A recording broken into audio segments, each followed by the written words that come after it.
Disse Deus: sejam santos porque eu sou santo. Mas como pecadores podem ser santos? Rogo-vos, pois, irmãos, pela compaixão de Deus, que apresenteis os vossos corpos como sacrifício vivo, santo e agradável a Deus, que é vosso culto racional, e não vos conformeis com esse mundo, mas transformai-vos pela renovação do vosso entendimento, para que experimentais qual seja a boa, agradável e perfeita vontade de Deus. Romanos 12, 1 e 2. Fala galera, beleza? Meu nome é Silas, eu sou o seu anfitrião e professor da Escola Bíblica Voo Águia. Sejam todos muito bem-vindos, estou muito feliz que vocês estão aqui, porque hoje nós vamos estudar sobre a santificação, que é uma das doutrinas básicas do Evangelho. Então, vamos lá. Vamos começar com o textinho, aquele primeiro textinho embaixo do versículo que vocês acabaram de ouvir. Então, vamos lá. A ABC doutrinária em mãos.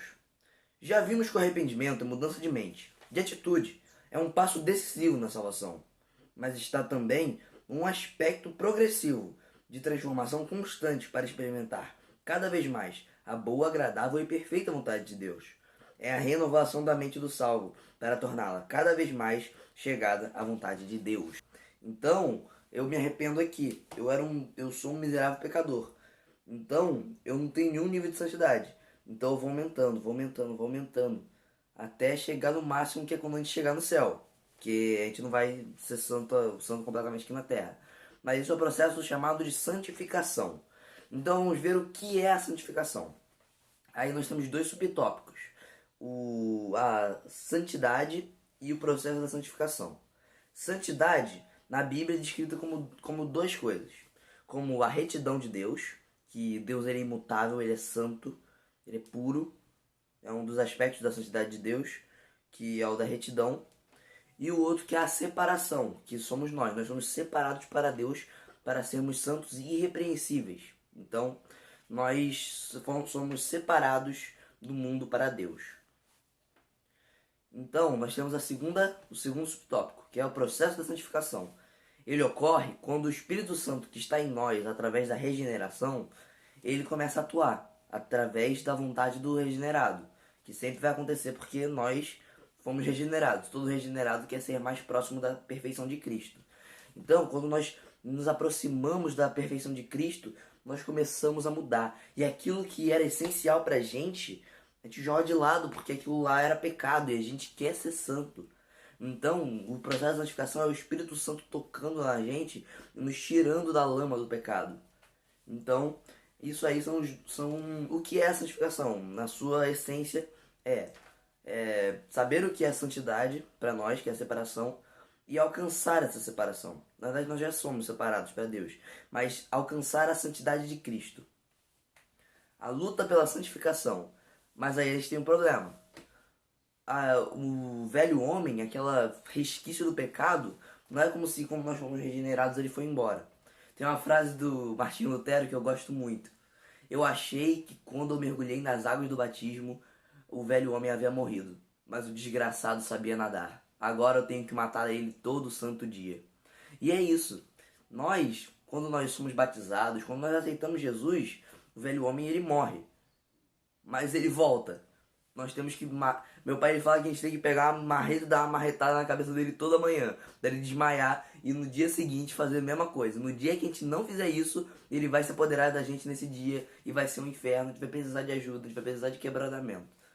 E o apóstolo Paulo, no capítulo 7 da sua célebre carta aos Romanos, ele diz, é quase uma carta de derrota completa. Ele fala: miserável homem que sou, quem me livrará do corpo dessa morte? Porque o bem que eu quero fazer não faço, mas o mal que eu não quero, esse eu acabo cometendo. Atenção! Se você tem tímpanos fracos, pule o vídeo para 4 minutos e 50 segundos. Você foi avisado. Aquela música, pois o bem que eu quero fazer não faço, e o mal que eu não quero, esse sim acabo cometendo. Essa música é baseada em Romanos 7. Mas eu sei que no tocante ao meu interior tenho prazer na sua lei. Porque nesse texto ele fala: eu sei que lá dentro do homem interior eu tenho prazer na sua lei, mas uma outra lei é revelada em meus membros, e essa lei combate contra a lei do meu coração, e eu tenho uma batalha dentro de mim. Lembra, isso é muito importante. Isso é uma coisa para vocês lembrarem da batalha espiritual, que é uma batalha entre a carne e o espírito, que elas militam dentro de nós. Porque assim como na salvação, também na santificação, o diabo luta contra nós, mas Deus luta a favor da gente.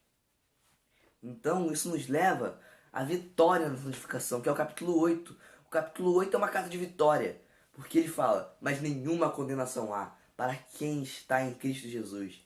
Tem uma música antiga que eu gosto muito, Cuidado, ele vai fazer de novo. que eu vivo ouvindo.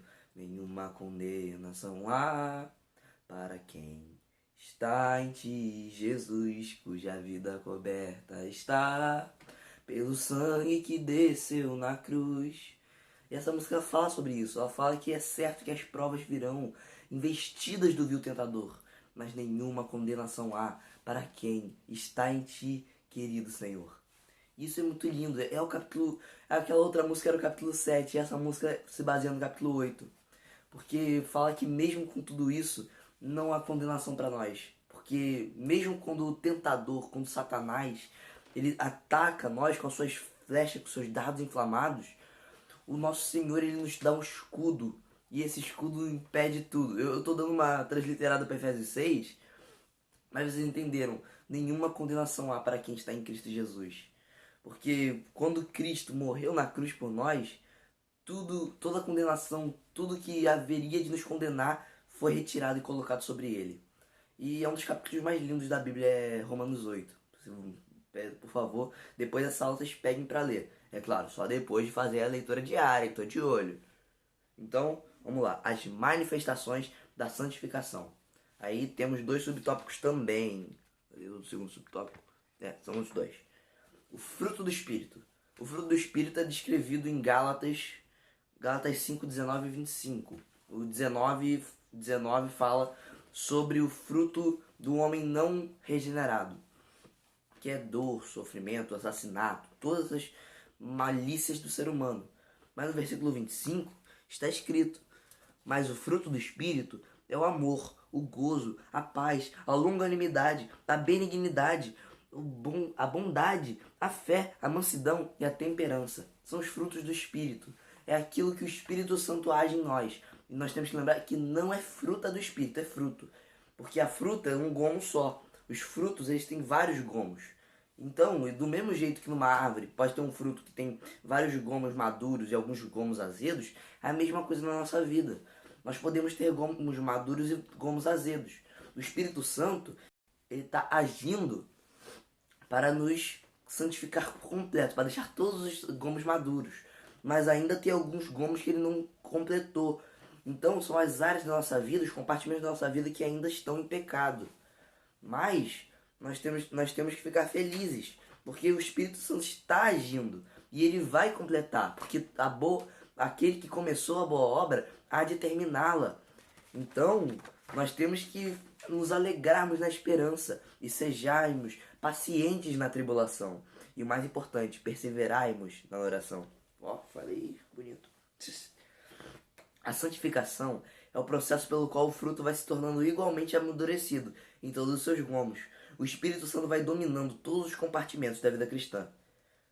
O segundo subtópico, por uma vida sem pecado. É uma das manifestações da santificação. Uma vida sem pecado. Então, não é que nós não vamos viver sem pecar, porque alguns gomos ainda não estão maduros. Mas não vamos viver em pecado.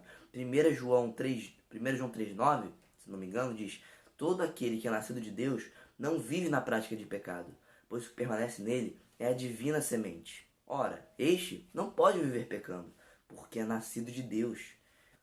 Então, nós não vamos viver na prática do pecado, porque nós somos nascidos de novo, nós somos regenerados. Lembra? A última aula. Então, quando nós somos regenerados, não vivemos mais na prática do pecado.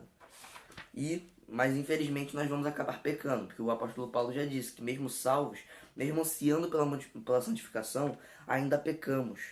Mas mesmo que João nos encoraje a não pecar, 1 João, ele fala: mesmo que mas vocês se acabarem pecando, fiquem tranquilos, nós temos um advogado com o Pai. Então, nenhuma condenação há para aqueles que estão em Cristo Jesus. É uma conversa, porque a Bíblia ela é unificada, não há nenhuma contradição na Bíblia. Então, vamos lá, vamos ler a conclusão e partir para o momento das perguntas. Em Romanos 12, 1 e 2, o apóstolo roga, suplica pelas compaixões de Deus que o cristão não siga os padrões do mundo, não se amolde a eles, mas vá se transformando constantemente pela renovação da sua mente, para que experimente a sublimidade da vontade de Deus. Então é isso, pessoal. Esse momento acabou. Nós agora vamos para as perguntas. Perguntas para revisão. Como se chama o aspecto progressivo da salvação? Dá um pauzinho. Bora. Espero que você tenha pausado. É a santificação, que é o processo progressivo da santificação. Segunda pergunta. Qual o conceito bíblico de santo? Dá um pauzinho, por favor. Obrigado. Retidão, que é o aspecto divino. E a separação, que é o aspecto humano. Terceira, são 10 perguntas. Como se dá a santificação? Não pause. Obrigado. Através da ação do Espírito e da vontade do crente. Quarta pergunta. Descreva a luta íntima do cristão. Pause. É a batalha entre a velha natureza e a nova natureza do crente. Como alcançar a vitória na santificação? Através da ajuda do Espírito, que o Espírito nos fortalece para essa luta. Qual a ação do Espírito Santo na santificação? Ele se apossa das nossas áreas que ainda não são completamente dele. Ele vai se apossando dos gomos, lembra? O que se entende por fruto do Espírito? Pausa. É o resultado da santificação, sendo os indícios de que o Espírito Santo vive em alguém, que é um fruto do Espírito. Cristo diz, nós sabemos qual é a árvore pelos seus frutos. Nós sabemos se nós somos nova criatura ou velha criatura pelos nossos frutos. Porque nem sempre tudo que nós somos está santificado. Pause. Pelo velho homem que ainda habita em nós. 9. O crente peca? Isso aí vocês sabem, né? Sim, o crente peca. Qual a diferença entre pecar e viver pecando? Obrigado. Pecar é escorregar, enquanto viver sem pecado é viver uma vida sem arrependimento. Isso eu esqueci de explicar, desculpa. A vida sem arrependimento é uma vida em que a pessoa não passou pelo processo de conversão. Viver pecando é quando a pessoa peca e não se arrepende, ela não muda. Porque ela não sofre a metanoia, lembra? Uma coisa da última aula, desculpa não ter explicado, agora tá tudo explicadinho. Então pessoal, a aula foi essa, muito obrigado por estarem aqui comigo. E agora vamos fazer uma oração para terminar. Pai querido, Pai amado, muito obrigado por essa aula que eu pude dar, Senhor. Obrigado pelo entendimento que o Senhor passou para todos nós, porque eu também aprendi hoje, Senhor. Senhor, nos ajuda a nos santificar cada dia mais, Senhor. Pai, faz o seu Espírito Santo agir cada vez mais em nós, para que possamos ser cada dia mais irrepreensíveis e próximos de Cristo. É isso que eu te peço e te agradeço. Em nome de Jesus, amém. Tchau, pessoal. Até semana que vem, no domingo.